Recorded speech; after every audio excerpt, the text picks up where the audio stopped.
All right, being the time, good morning.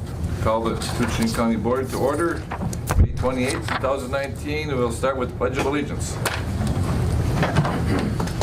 Pledge allegiance to the flag of the United States of America and to the republic for which it stands, one nation, under God, indivisible, with liberty and justice for all.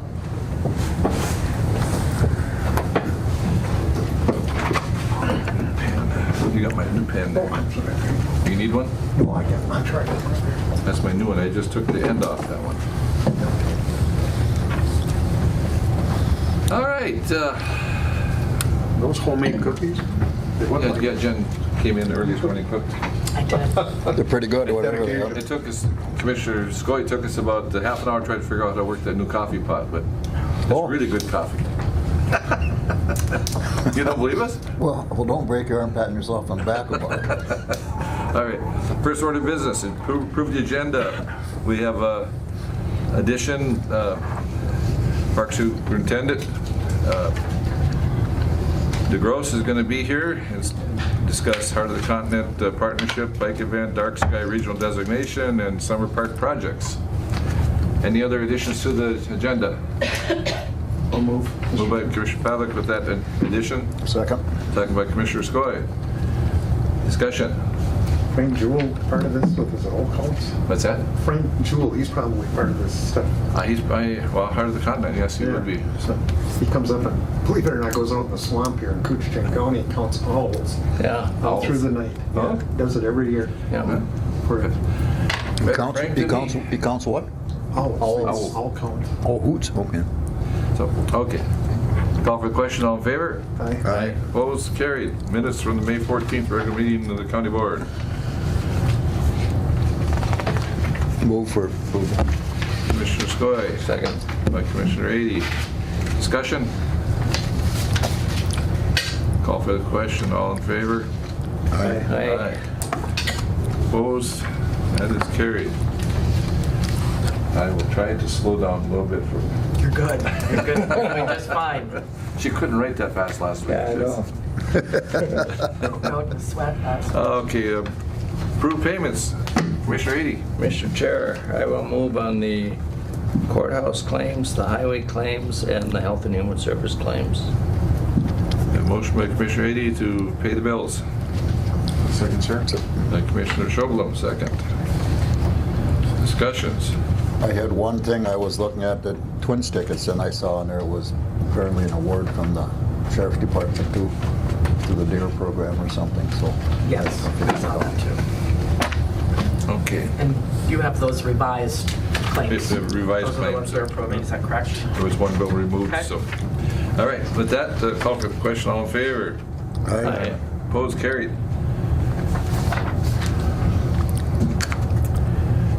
Consider renewal of the Northeast Minnesota Home Consortium Joint Powers Agreement. Move. Moved by Commissioner Skoye, Second, Mr. Chair. by Commissioner Ady. Looks like for discussion, is it Cook, Itasca, Koochining, and Lake County, where those are all part of that joint powers? Who sits on that? Either me or Kevin, whoever can get there. Okay. So just asking for renewal of the joint powers agreement. Okay. Call for the question, all in favor? Aye. Opposed? Carried. Approve Koochining County accounting accrual policy. Jen, anything on that? Yes, we had changed the accrual policy. We were accruing in the first 4 months of the year, and we changed that so that we're just going to accrue the months of January and February.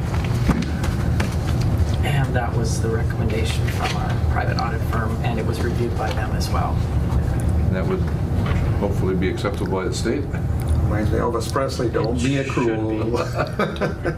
I'll move, Mr. Moved by Commissioner Pavlik to approve the change in the county accrual policy. Second, sir. Second by Commissioner Schoblum. Any discussion? You can sing the song if you want. No, I wouldn't ruin your day. Call for the question. All in favor? Aye. Opposed? Carried.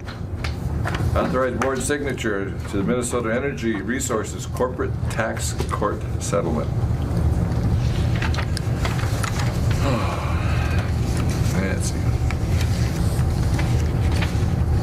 Hard to go along with it, but Well, again, we have no choice. it's a tax court settlement. Yep. That was out of our reach. Second. Second by Commissioner Ady. Discussion. All in favor? Aye. Opposed? Motion carries. Come on up, Dean. Hey. Projects or Huh? projects or unbudgeted items? Unbudgeted projects. Yeah. You know what it is, what I've got going for the board today is,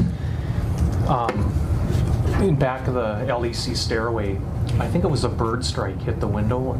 They were feeding on the apple tree out front quite heavily this winter, and I think they were eating those berries and And then they get wasted. That's what happens. pretty much, yeah. And they, I got notification, Steve Blair told me, he said, hey, the birds are hitting the window back here, so I went over and looked, and yeah, they were. There was a number of them already dead and laying around and like that. And then a little while later, the window went out, and I'm certain it was a bird strike that took it out, because the outside is busted, the inside is fine. And so this happened like in, I'll call it early February, and so everything was fine. I just let it go through until now to address it.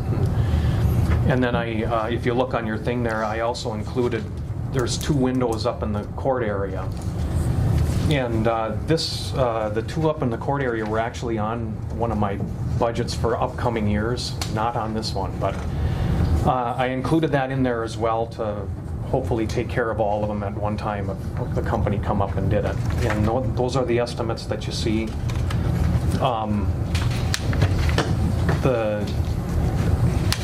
The ones up in the courtroom, the gaskets went out of them, and so they're cloudy and kind of dirty and wet looking all the time. And it's a good sized chunk of glass up there, the one ends. And I got 2 estimates, one from Clarity Glass out of Bemidji and one Masabi glass company. And on the Clarity Glass, which is the low bid, when we looked at it, in order to get to the top one, you have to go through the first one on the top or on the bottom, and so he put that in there just in case there was an issue with it, that would be replaced at the same time as well. So that's why you see that extra addition of one there. I don't know, is there any questions that you guys would have in regards to glass? On these This is an unbudgeted. unbudgeted expense. And yeah. this would be request be take off out of sinking I building? was thinking sinking building, if we could access that fund to take care of it. It's quite a large sum of money to come out of your budget. Yeah. And we obviously have to replace broken windows, and Yeah. as long as the company's going to be here, might as well repair the other ones. That's what I was thinking. So So I guess we need a motion before we have any discussion. I'll move. Moved by Commissioner Skoye. And that's approved out of the sinking building, Commissioner? Yeah. Okay. Second. Second by Commissioner Ady. How do they repair a clouded window? Do they have to suck everything out of it, they vacuum and re-nitrogen, or what? I think it's new. I think it's brand new glass. new glass? Yeah, and I think it's sealed at the factory with argon. I think is that low E or whatever they call it. They energize those windows so they're all sealed up, and then they bring them in and set them in. The one that got hit from the outside, whether it be a bird or whatever, we can't, our insurance doesn't cover that? I talked to Betsy on that, and I'm thinking, are we gonna, do you know, Jenny, off the top of your head? She said that she didn't think it was covered, but I can double check with her again. We did It would investigate, try a claim and see. see what happens. Okay. That's different than leaking gas. I mean, I understand. Yeah. Yeah, 'cause I think we have $1,000 deductible and you know, possibly. Yeah. if Yes, it's- it is, yeah. If it's $2,000, maybe we can save $1,000. Right, right. Doesn't hurt to put a claim in. All I can say is no. Yeah. And all we know, it could have been a hooligan throwing a rock. Yeah, Yeah, Well, Probably Wayne. yeah. well, it was probably thrown at the sheriff's office. Yeah, it'd take a pretty good arm too to get it. yeah, through the I trees. I can't throw that far. All right. But that is something that obviously can't be budgeted for, you know, on the Yeah, bird strikes and stuff like It was that. a tough one, so. Well, it doesn't hurt to try on the insurance. So. Right, yeah. Okay, thanks. Okay, call for the question. All in favor? Aye. Aye. Thank you. See you, Dean.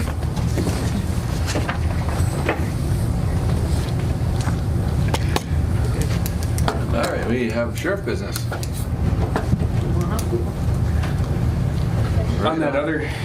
On that claim, Rich isn't in today, so Okay. we'll just have to pull that and Yeah, we pulled address it next time. We'll address it next time. Willie's gonna take over here. Okay. All right, well, we're going to accept Northeast Emergency Communications Board SHSP grant, approved service agreement. Yes. I applied for and received this grant. It's quite a process, lengthy process.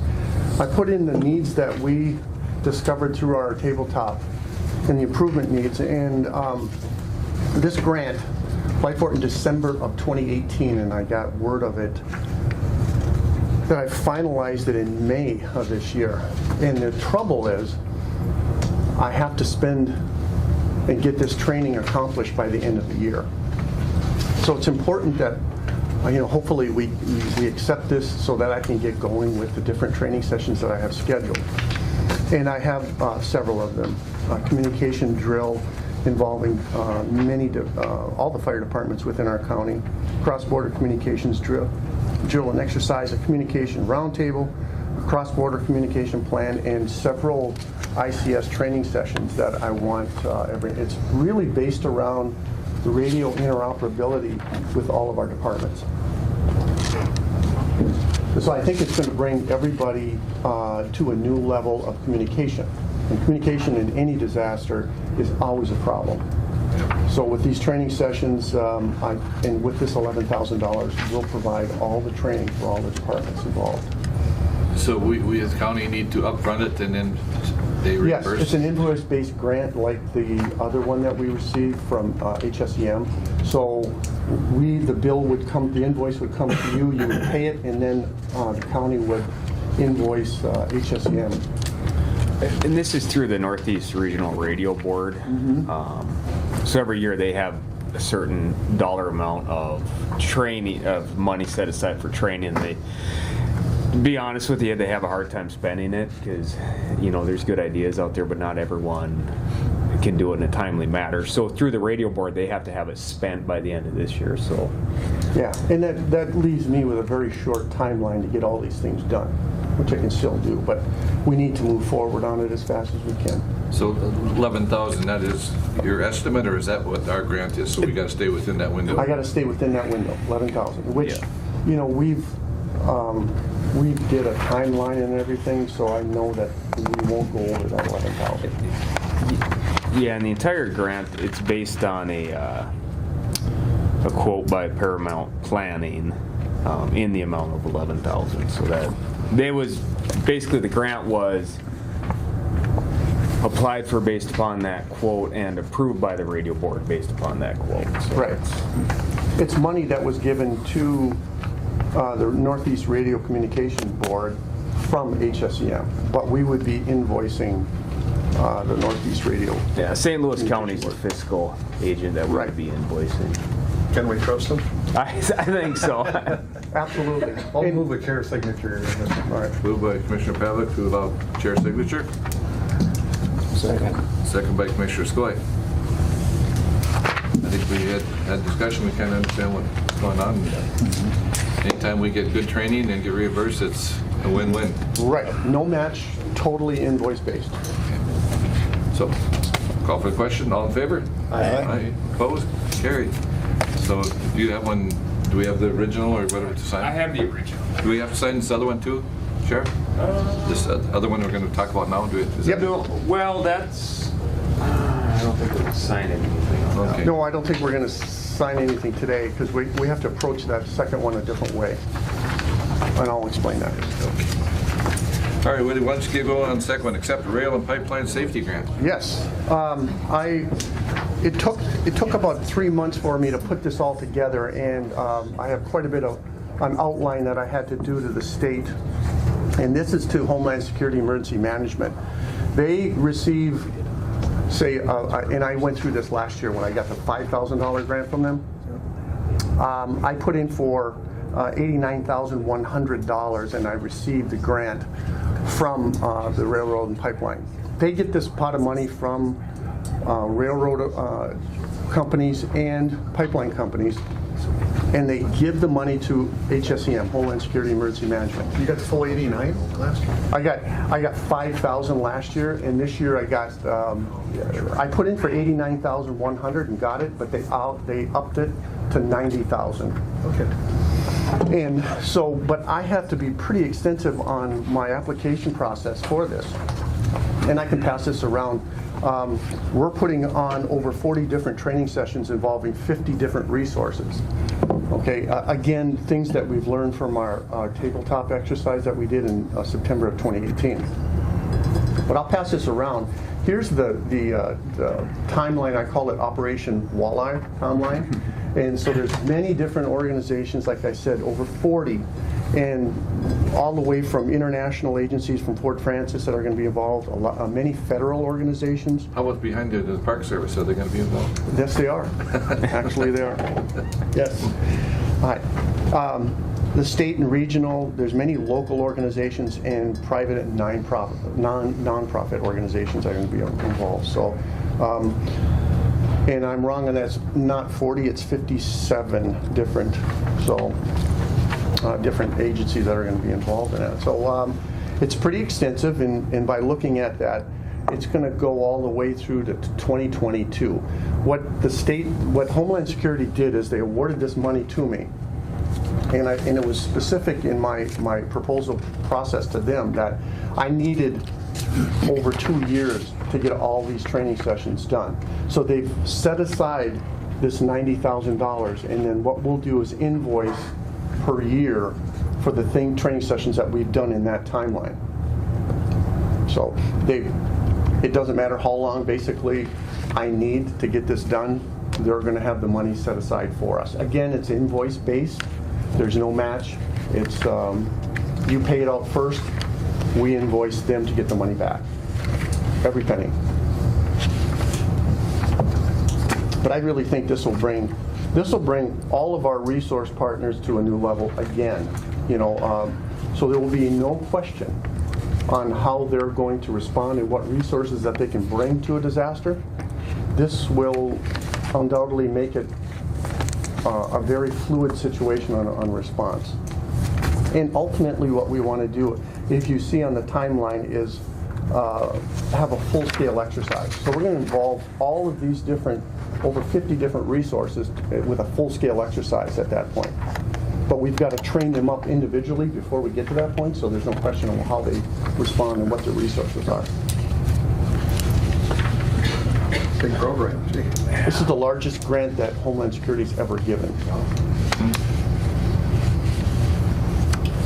And we're not looking for any signatures, we're just looking for a board motion to approve basically the award letter to say that yes, we're going to accept this award of $89,000 contingent upon, it's a reimbursement program, but then we're going to have to actually go out and solicit Yes.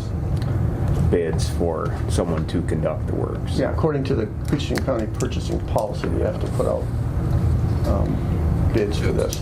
So we'll put out bids and hopefully get So qualified. If we move forward, this would be to accept the grant and then approve solicitation of bids. Yep. So that's what we're looking for to, number one, accept the grant, the award letter to say yes, we're interested in spending the money, and then part two would be to actually allow us to go out and solicit bids for this work. Mm-hmm.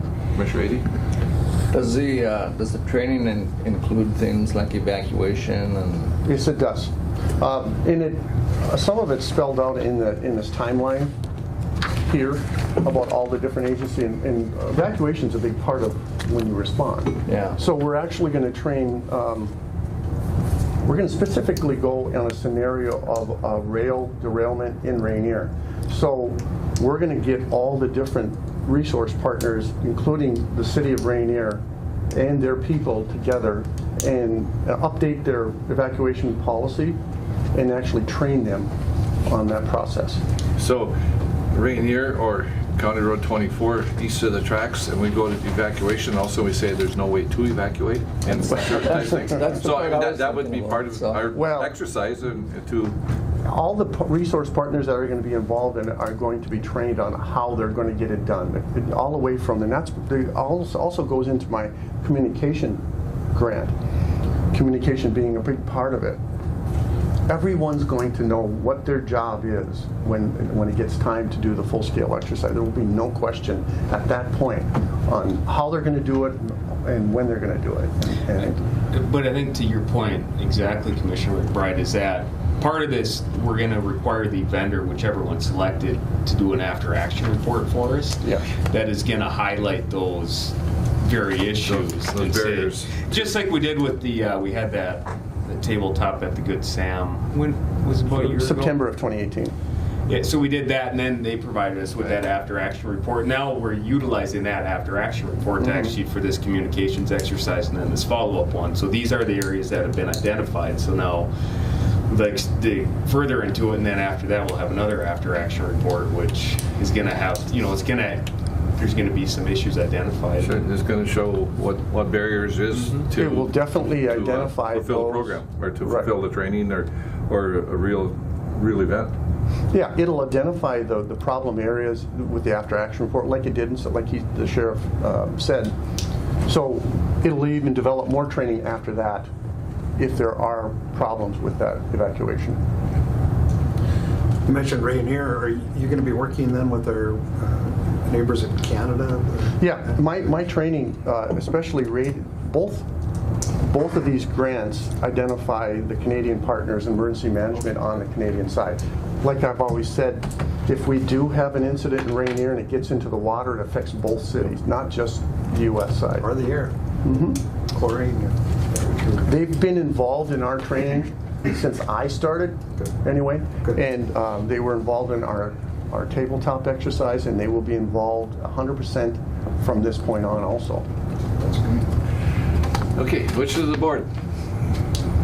Move to approve accepting of the grant and approve solicitation of bids. Second. Second by Commissioner Ady. Thank you. And then assuming we get good bids come back, then at that point, we'll come back to the board with the bids for approval. And then We have to vote yet. Well, you never know. Oh, Call for the question, all in favor? Aye. oh, Opposed? All right, carry. jump in. now thank you. I was a little premature on that, sorry. I'm just teasing. Thank you. Thank you, gentlemen. Good cause. Thank See you guys. Thanks. All right, we'll start off. We have, first one, needs no action. That's the notice of hire of a child support officer. We hired Callie Cantos. Yes, we did, and she has started, and she's doing very well, so. All right. Oh, no. She retired? And the next Oh, item no. is a separation of public health nurse. Deb Pokinghorn has submitted her resignation and would like to be done July 5th. No, we're not going to approve that. She's retired. Yes, she's retiring. Right? Commissioner, we're not going to approve it. No, I mean, Yeah. she has been a huge asset. How many years? So we need a motion to Don't approve know for sure.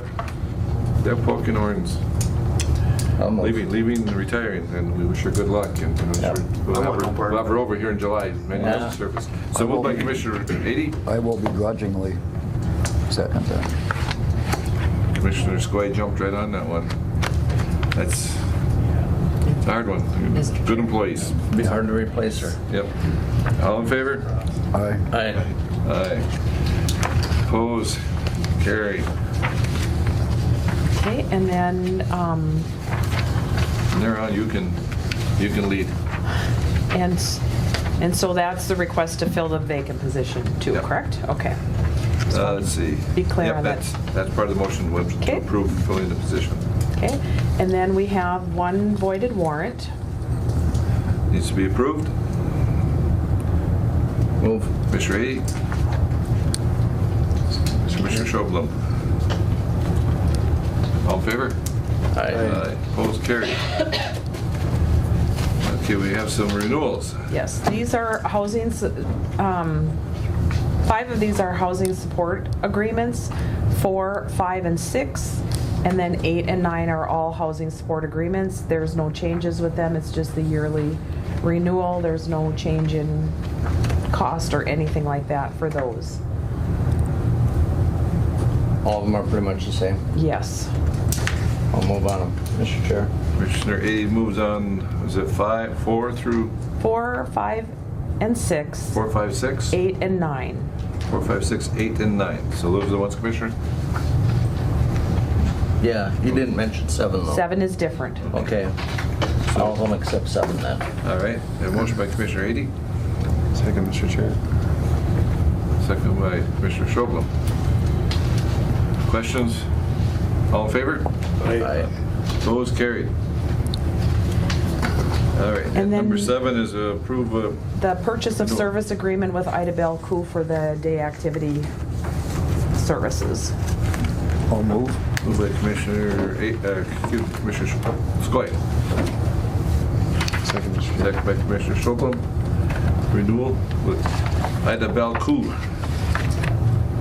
I'm glad you told me how to say that. Discussion? All in favor? Aye. Opposed? Carried. I think that's all we Okay, have. and then I have all of these for you to sign. Lands and Forests. These are the agreements. Lands and Forest Land Commission. Good morning. Good morning. Okay. You're going to give us some results of our timber auction that was held a couple weeks ago in Little Fort. Yep, correct. So this was our second of 4 auctions that we have on an annual basis. Natural disaster permitting, I guess.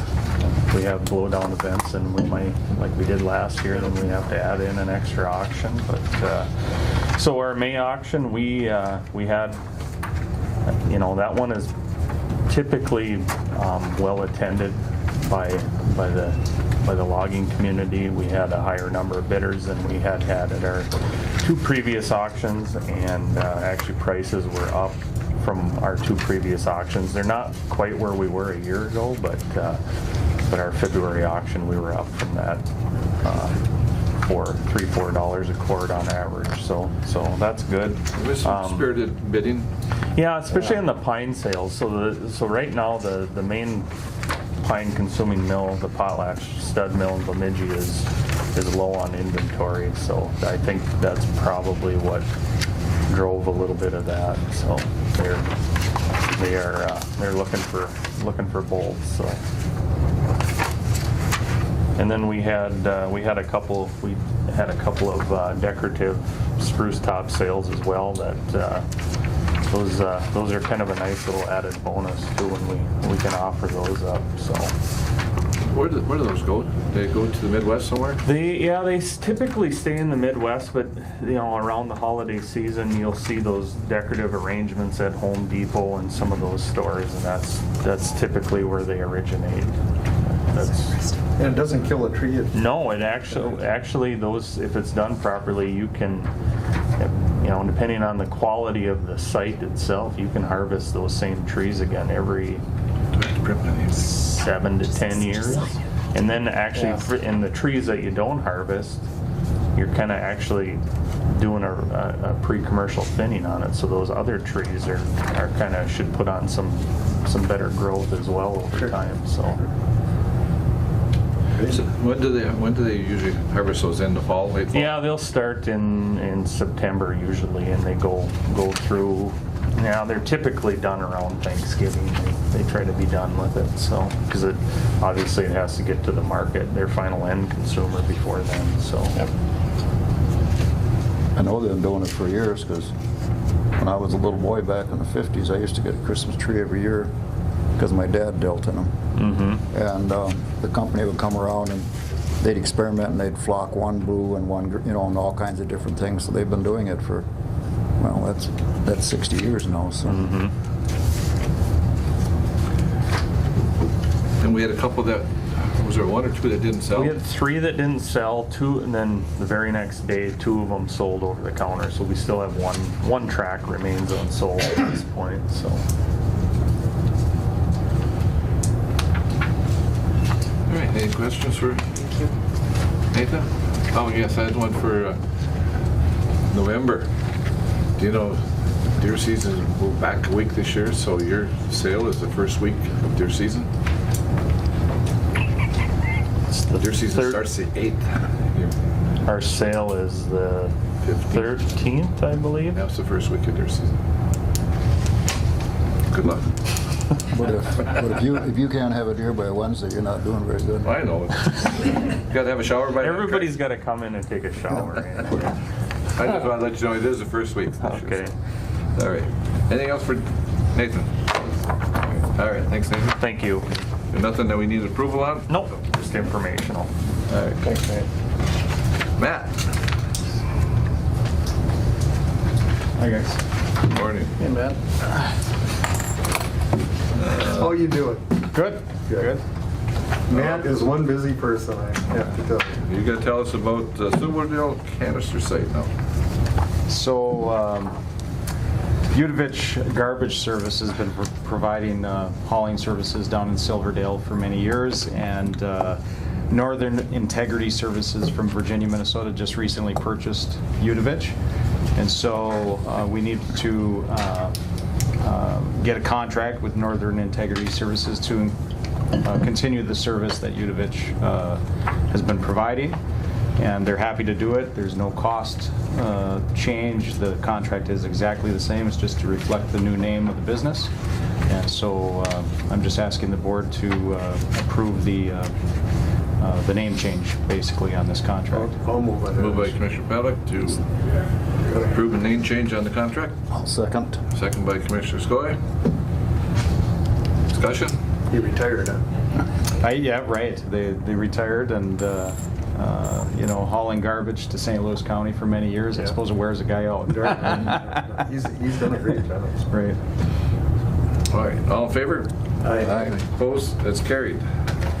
Approve Island View Sewer Project Payment Request number 17 for Contract B.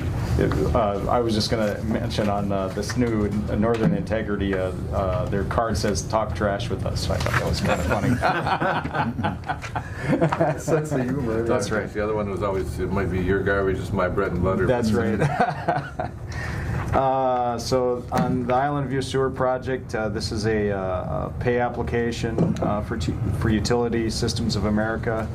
The total amount due less of 5% retainage to Contract B for work period ending April 30th, 2019 is $251,468.78. The work that they've done, they've been installing grinder stations, doing main line. They now have a couple crews. Utility Systems of America now has a couple crews on site installing grinder stations. So that's been encouraging. They've gotten a larger crew up here, which is helpful. I just found that out today. So, and restoration has been ongoing. There's still issues out there on restoration, but they're making progress in that area. Do they have a separate crew, or if I could, Mr. Chair, Yeah. working on that?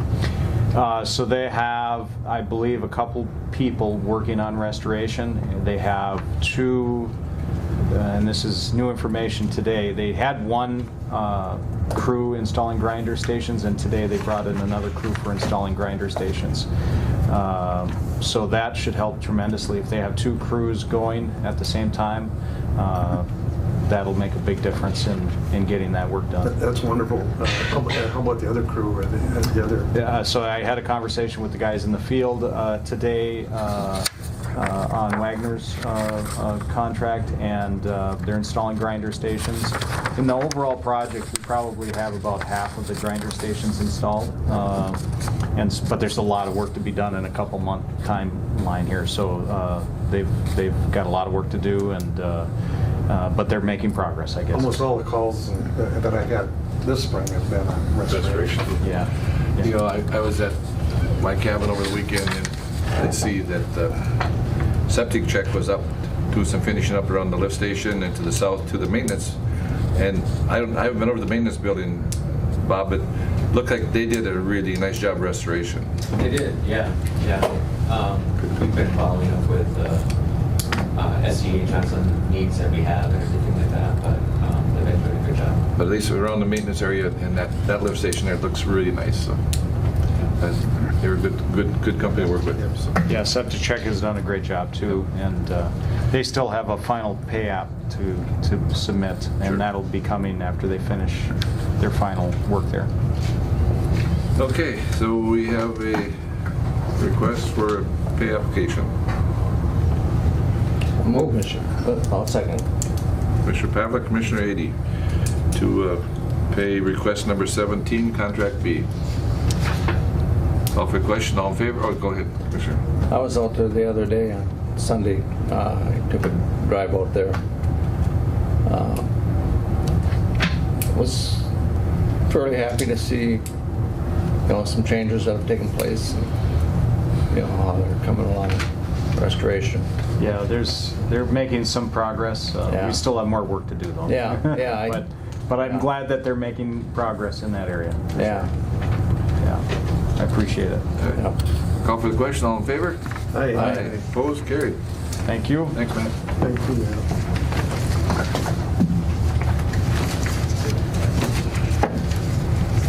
Highway, business, Trent. Hey, Trent. Good morning. You're a busy man. All right. And I guess for everybody, Trent has been appointed as temporary, or interim highway engineer. And we've been booking him up. Been doing a lot of work, a lot of issues, so. Yep. Might have to get you a new hat that says boss or something. All right.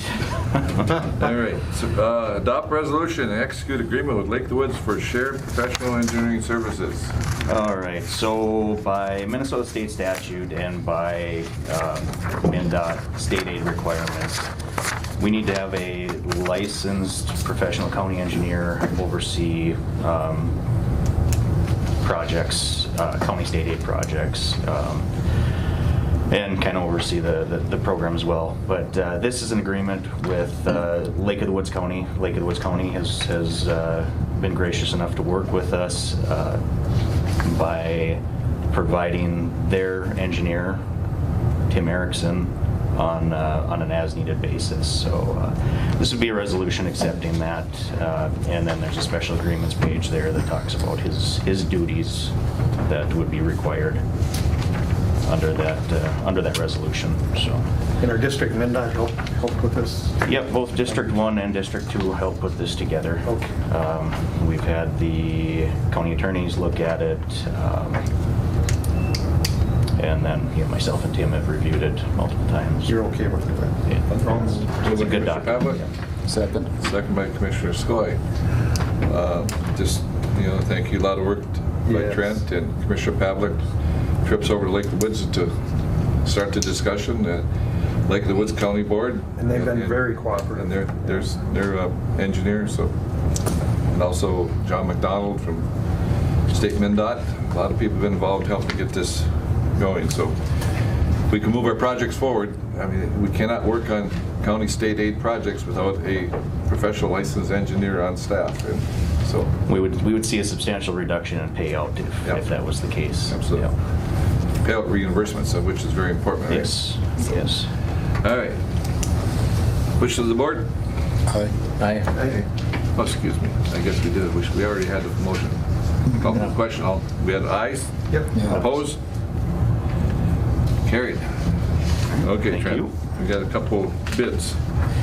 Yeah, so the first one is award SAP 036 632 011. This is a crack seal and mastic repair project out on CASA 32, which is the Black River Road. This would be our third year doing a crack sealing project. We hit 29 and 10 in years past, as well as 31 out of Big Falls. Bids came in really good. We tend to have a large skew of bids. Some people will just throw a bid out there. If they get the job, they get the job. Others really want our work.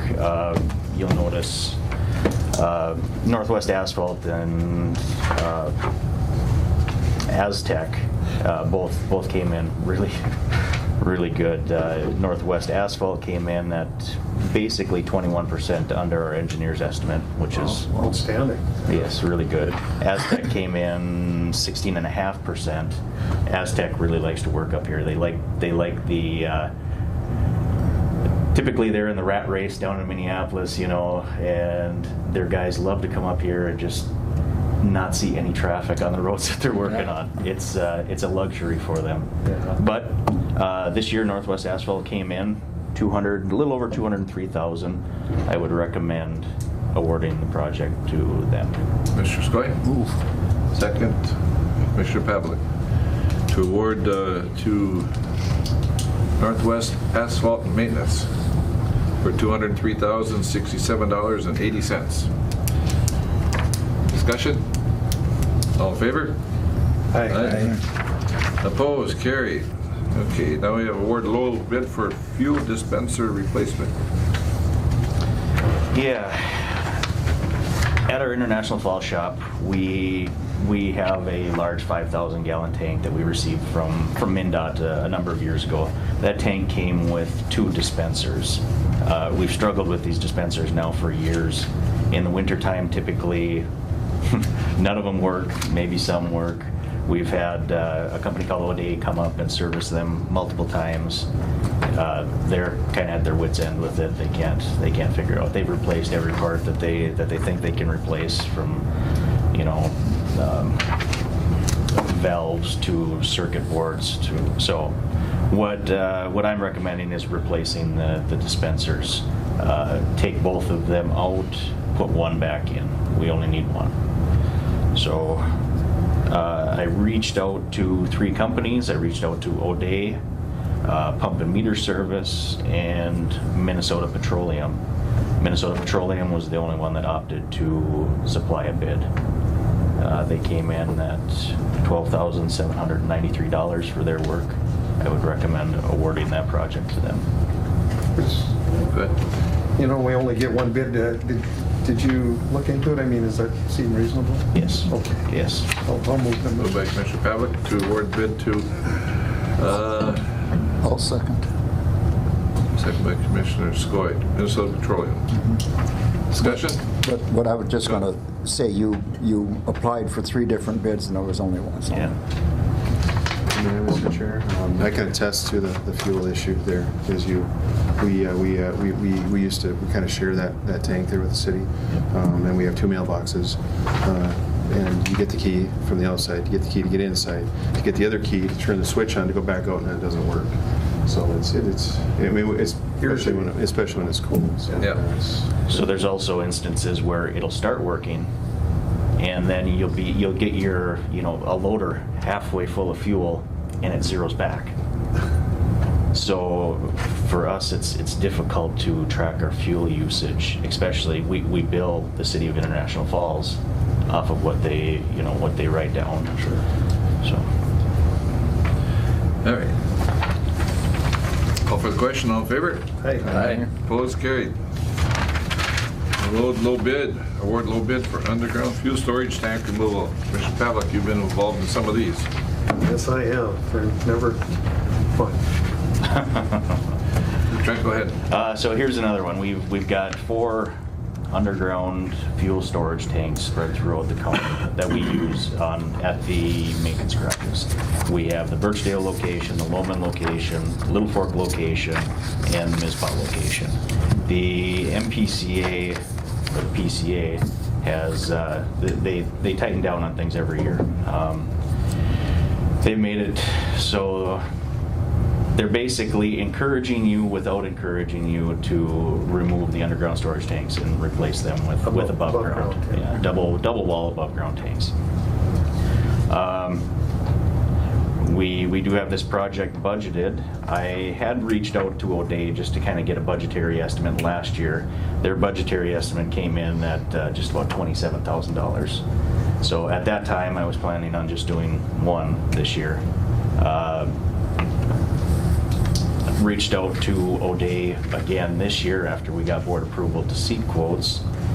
And they said we're not gonna provide quotes if it's gonna be a competitive bid. So Pump and Meter Service said the same thing.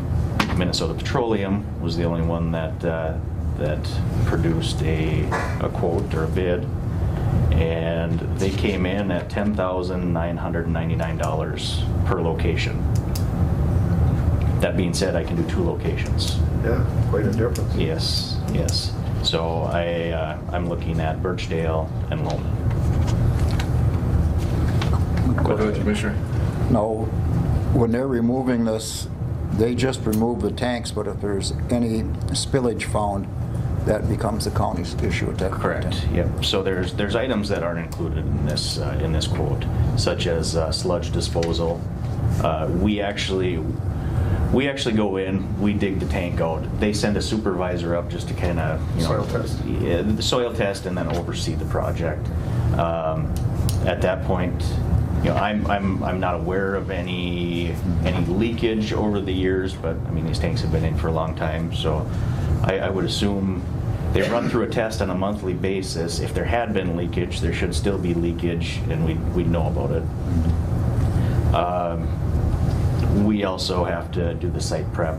Our heavy equipment operators can do that, no problem, and pour a small slab. So. Or if I could, Mr. Chair, everything I'm seeing is going above ground now. Yep. It's just what's required. yeah. And it makes sense. I mean, I think of some of the ones that we had, we just had no idea what was going on because they were underground, and there's been a lot of leakage over there, so. We've got very corrosive soils around here. And even the loggers and the farmers and everyone has been going above ground, and a lot of that is to get rid of the undergrounds as quickly as you can. Yep.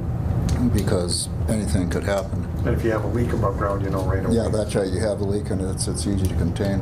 Well, I'm impressed with the quote, so I'll move on that. Well, I was going to say I'll move on it too. Well, okay. I'll second it, fine. Okay. Okay, Commissioner Skoye, Commissioner Pavlik. Yep, because if you can get 2 of them done for that price, it's So that you're recommending a Loman and Birchdale? Loman and Birchdale, correct. Yep. and then the last one remaining is Mizpah. Mizpah and Little Fork. Okay. Well, hopefully next year you can. All right. Yep, that's my Any goal. other discussion, go ahead. Are state aid dollars available for that at all, or? I think we can use 40% state aid maintenance for that. Since the way CASA mileage is spread out across the county, I think it's about 40% is state aid, and 60% is the county or the UT. Okay. So yes, I believe we'd be able to use a portion of Okay. CASA dollars We for that. Any little submit bit some helps. state aid maintenance dollars for reimbursement. Okay. Okay, thanks. Good question, So Commissioner. the quicker those things are out of, the better off we all are. Call for the question, all in favor? Aye. Aye. Opposed? Motion carried. All right, we want to seek some quotes. Yes, on CASA 15 and CASA 36, we have some large patches that we have to do. Several of them. They range in length from say 200 feet to 300 feet, something like that.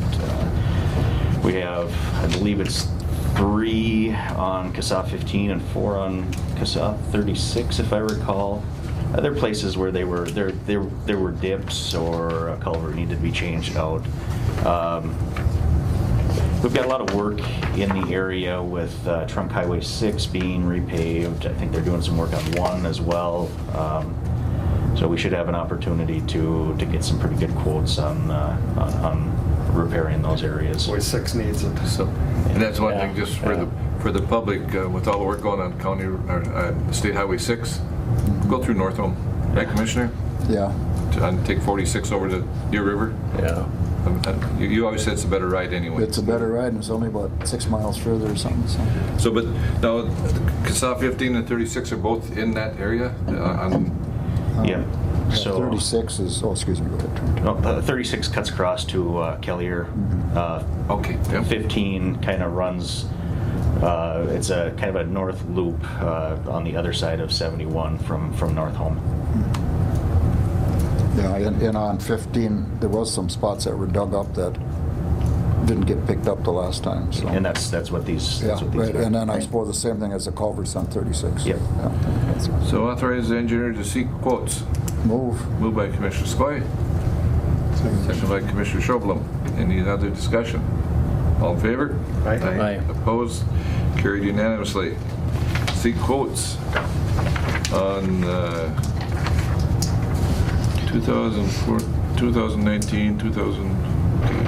I guess I don't quite understand all the numbers and everything there. But So this is a county project. We label well, those our are county project numbers, yeah. Yeah, we label our county projects as CP, the year, and then whatever project number it is. So this is for 109. CP 2019-4. This would be County Road 109.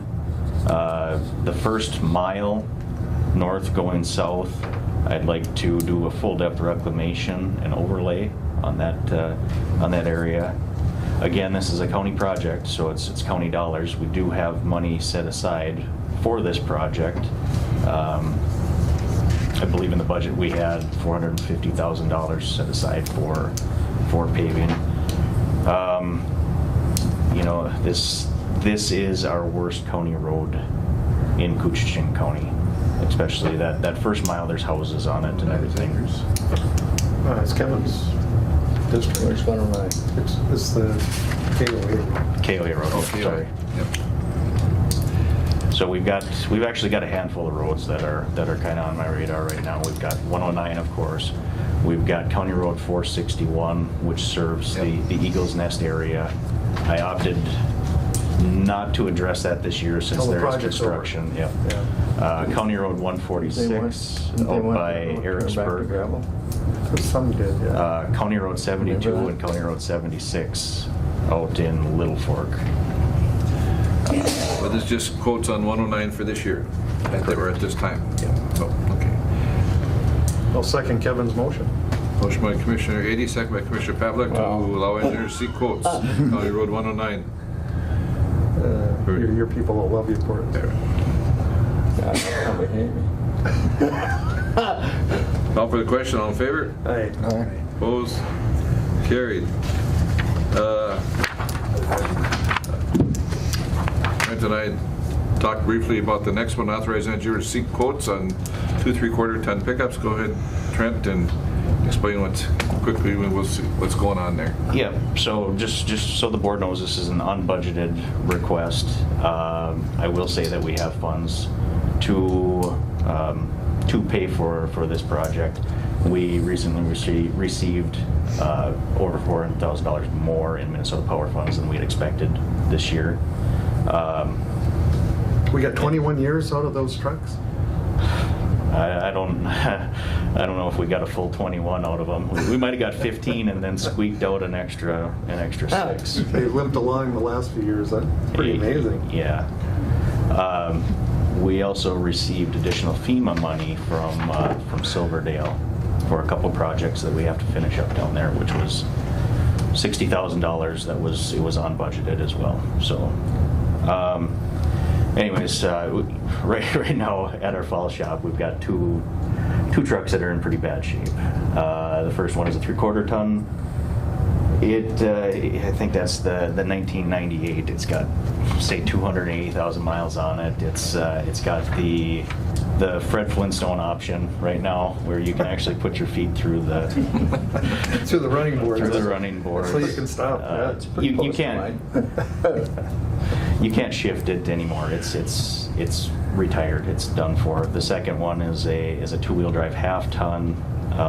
This one, it needs to be retired immediately as well. It's a safety issue. There is no rear shocks to it anymore. You've got the leaf springs, but no shocks. I'll move. You got me in tears here. Yeah.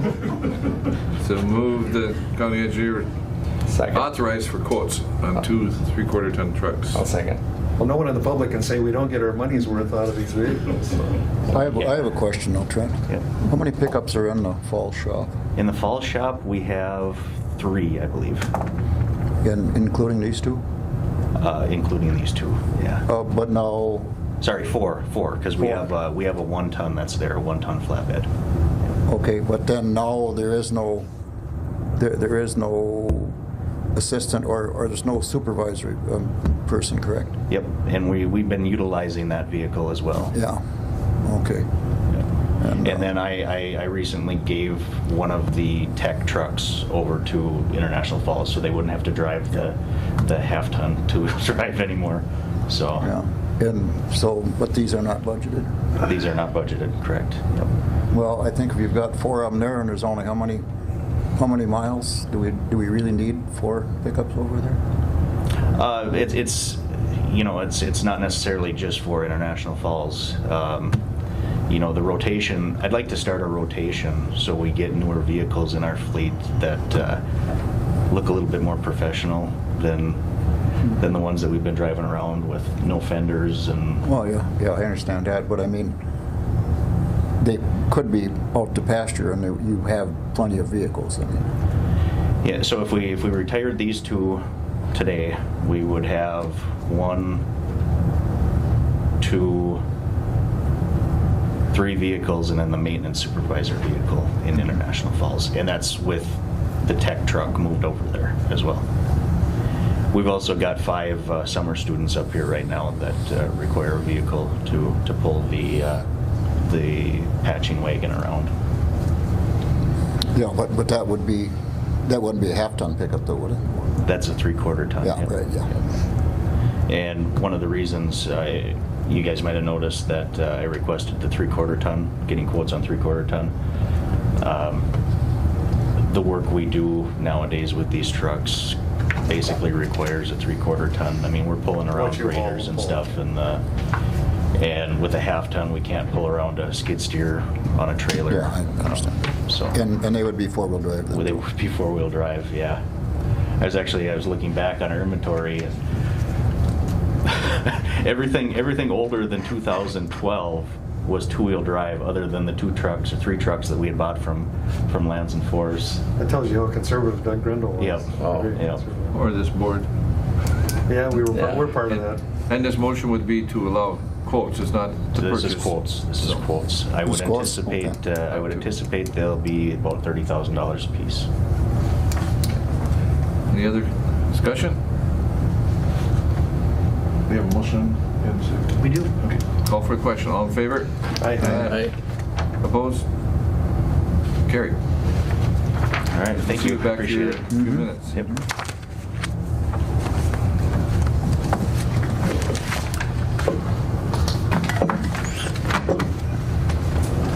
Superintendent, come on up. All right.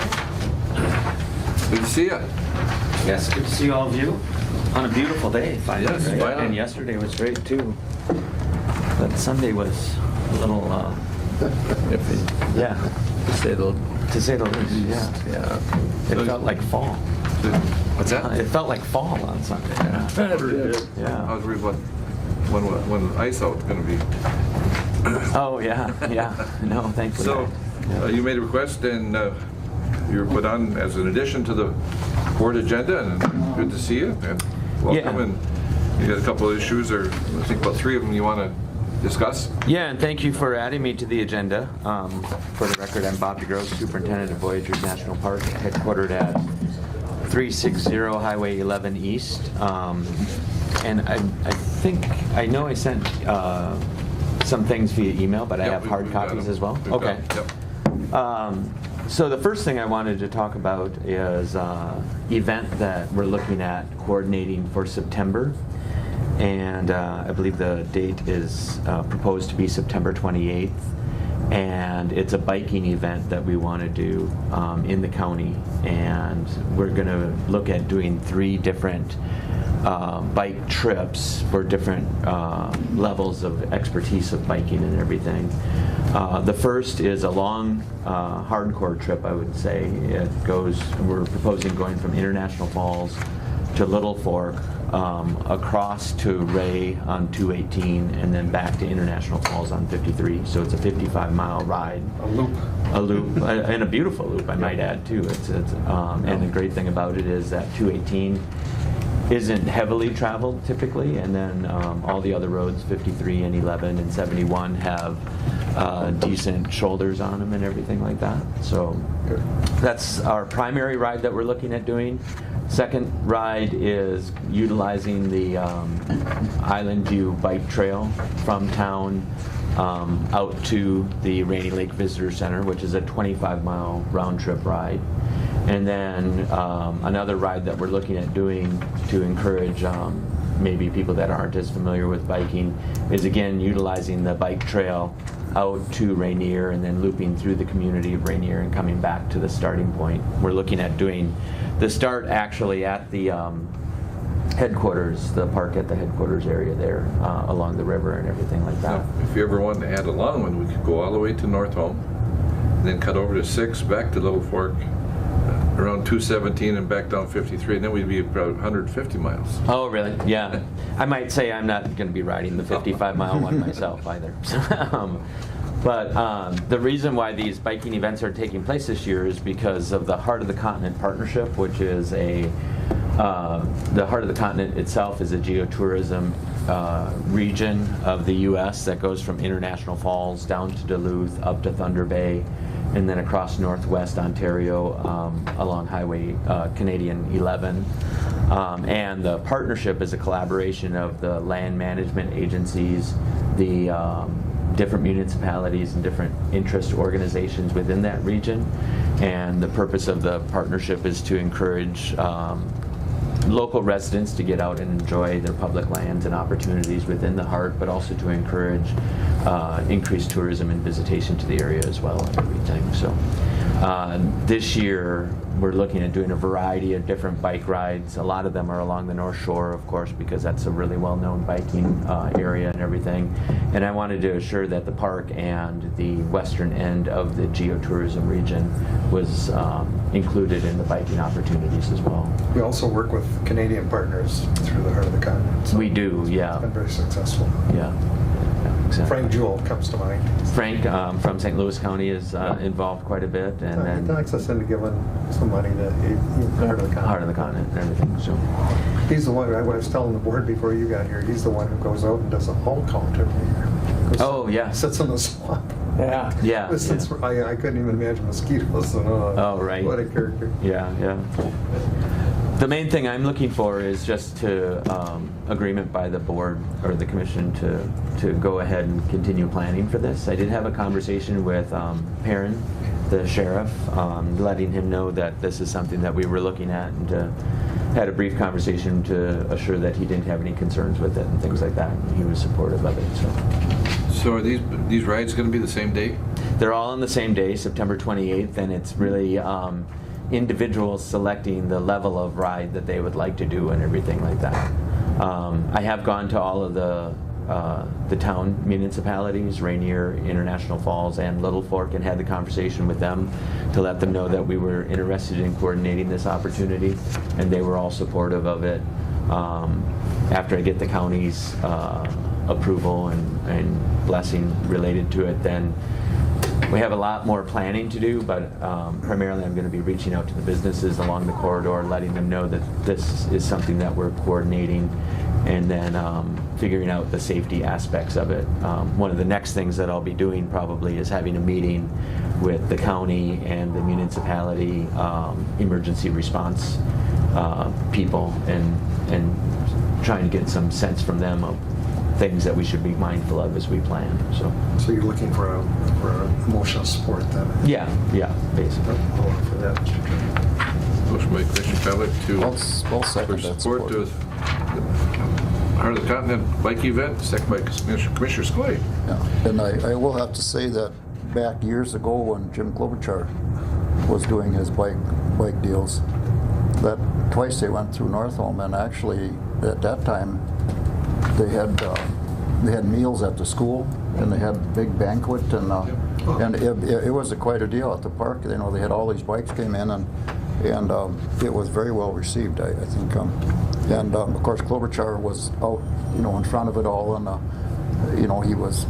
he had the free press to use, I guess. Right, But it was very, very big occasions, and it worked very well. Superintendent, I think it's Amy's father, Yeah, that's Amy's father. Yeah, okay. or I should say Senator Klobuchar. Yeah, Senator Klobuchar's father. No, it looks like a fun event. Hopefully we get 500 bikers. Yeah, That'd I'm be looking great. forward to it, and it gives us a good opportunity to let people recognize that we have decent biking opportunities in this area as well and everything. So. Yeah, actually, one of my dad's brothers was connected with Klobuchar on those. Oh, okay. And yeah, maybe the reason that they went through there twice, I guess. Yeah. So we call for the question. All in favor? Aye. All right. Well, thank you very much. And then just the next item is just an informational item. And again, through the Heart of the Continent Partnership, the different major land management units, which are the Voyageurs National Park, Boundary Water Canoe Area Wilderness, and Quetico Provincial Park on the Canadian side, along with some other smaller provincial parks in Canada. We are collaboratively working together to achieve Dark Sky Park designation through the International Dark Sky Association. And we're going to be having an intern coming in actually within the next couple of weeks who's going to be helping each of the land management agencies develop their application packages that are required to go to the International Dark Sky Association, so that they can identify that we meet the requirements as land management units to be identified and everything. I will say the primary focus of this is the land managers saying that we are going to assure that our facilities meet the requirements of trying to minimize light pollution to the greatest extent possible, while still, of course, keeping security and public movement in mind and everything like that. There is no requirement for neighboring municipalities or neighboring residents or anything. It's really just to open up a conversation, and hopefully neighboring residents and municipalities, as they consider changes to their lighting, their outdoor lighting, that they'll keep it in mind to try to minimize the footprint to the greatest extent possible. Because one of our greatest resources up here, as we all know because we live in the area, is the spectacular night sky that we have, whether it's to see the northern lights or just to see the Milky Way, which a lot of people don't even have the ability to see anymore. So just, again, by getting this designation, the park managers are saying that, we're looking at our facilities and trying to minimize our footprint to the greatest extent possible. So moving forward, I guess it's kind of a guesstimate of what would Voyageurs be. There's been public questions as to, is it going to affect campfires, camping, houseboats, boat travel at night with lights, and all these issues. These are things the community would be concerned about. As you go into this designation, how is it going to impact us moving forward in the park? In the park, I don't think it will not impact us moving forward at all in terms of campfires or boats utilizing lights or people utilizing lights on houseboats at campsites or anything like that. That's not an issue. Really and truly, it's just us looking at our facilities, like the Rainy Lake Visitor Center parking lot, and saying, do we have the appropriate amount of light there, or do we have too much light? Can be reduced in any way? Do we have the right tone of light? Is it too white, or is it yellow enough, and things like that. So in terms of impacts to visitors, I don't see any impacts to visitors or changes to how people are visiting the park now or anything like that. But I just guess, the public always worries about it bleeding out outside of the park or out into the regions of where it may impact any economic growth or something like that. That's a concern. Yeah, no, I understand that, and I know that while I'm here, and even in the future, if with other superintendents in the future and everything like that, it is something that will open a conversation and everything. Again, trying to encourage people to be mindful of our impacts to the night light or night sky and everything, but it's no requirement whatsoever. Just worth noting, we see each other a lot. Commissioner McBride and I sit on the wastewater board, and to your credit, you've been willing to be there or have somebody there. You know, right now, this Island View wastewater project's getting all the attention.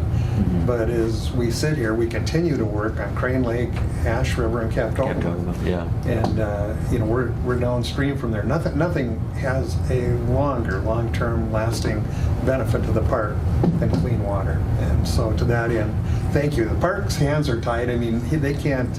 They're restricted in what they can do when it comes to these things, like money, etc. But they can sit in and so, pay our part when we connect at the Rainy Lake Visitor Center. It's been wonderful. Yeah. But just having your presence there, I mean, it makes a big difference for things like funding, for example. And so I just really appreciate that you've continued that. So thank you. Yeah, not a problem. Those are the only two things I had, and again, the International Dark Sky Park designation was more of an informational. That's informational? Yeah. And I mean, we all love the dark sky at night. Yeah. I mean, it's, Actually, we're usually in the dark here. When you talk about that, the first time I was impressed upon was when they had the big blackout on the East Coast about 40 years ago. Yeah. And they came out with satellite pictures of normally and when it was, and that was 40 years ago. Yeah. And it's a huge, I mean, it was just amazing, the difference in it. Yeah. And I guess it's a little bit the same now when you see a satellite photo of North Korea and South Korea.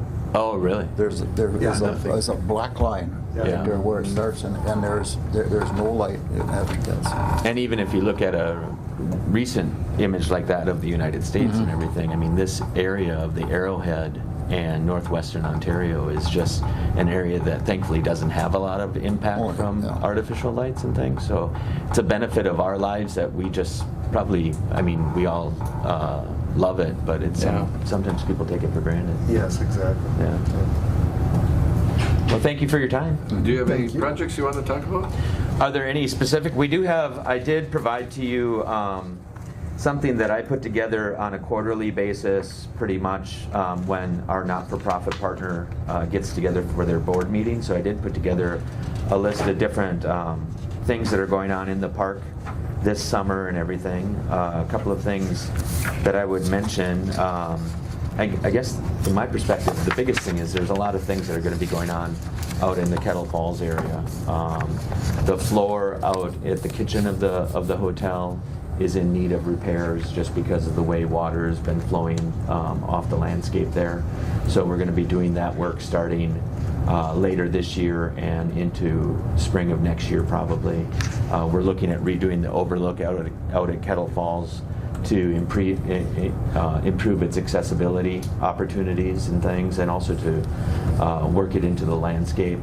And we are undertaking a public thing process right now, really looking at Kettle Falls, and we'll be having public meetings probably later this summer or through the winter and everything. And one of the things that we need to really look at there is improving the concessionaire housing opportunities, because right now there's just not enough housing out at Kettle Falls to accommodate the staff that he needs. Another project that's probably more of interest in the I Falls area here is the cattail eradication project. One of the things that we're going to be doing primarily this summer is really monitoring that area of Black Bay that we did work in last summer, and seeing how that area recovers after we eradicated the invasive cattails in about a 40-acre stand That was on there. just to the south side of the ramp. Of the ramp area, yeah. So Commissioner A was there the other day. Did he have a comment? I was there the other 2 days ago. And That works very good. I mean, we really opened can it take up. them all. yeah, it opened it up. Water's not coming back up as quickly as it typically does this spring and everything like that. Okay. But we're hoping that area gets inundated, because once it gets inundated, that really helps to drown out the rhizomes of the cattails that are there and everything. And in places much smaller scale that have been treated, native vegetation actually pops back up really, really well and everything. So we're hoping that we'll see more of a mosaic of different types of vegetation in there rather than just the solid cattails that we have. A little more green and, Yeah. yeah. Just one other thing that I see was on the list I want to bring up to you, and that was a few years back, Superintendent Ward and I, and we had started the conversation on that fishing pier. And we had talked to Rainier Sport Fishing Club about that issue. But I'd sure like to rekindle that discussion again. The sport fishing club actually reached out to us and indicated interest in rekindling that. And so we're working with the sports fishing club and our not-for-profit organization and trying to figure out how we can move forward on that. Forward So, yeah. and get ideas on design. And obviously, if it's within the park on the property, it's going to have, but not within the park, but it's on park property. It would. Specs it has to be built to and all that. I'm Yeah, sure. the bulkhead for it would be on Park Service owned land, Right. and then of course it would go out into Minnesota waters Right. and everything like that. So Yeah, I mean, if you're moving forward, if you need any help or assistance, I'd be glad to help with it. Okay, So, well, thank you for that. all right. Anything else for Superintendent? No, thank you for We'll coming. see you in, I guess in maybe a month, we have a In June. Where's our affairs meeting, right? Yeah, in June we have the affairs meeting, and probably by the end of this week I'll be sending out a reminder to everyone about that. All right. Thank you for your Thank time you. today. Thanks. Wayne has to behave now because his adult supervision just came. All right, it's time for public comment. And here this morning for public comment. Hearing nothing. Motion to adjourn? Commissioner Pavlik? Second? Mr. Schoblum? All in favor? Aye.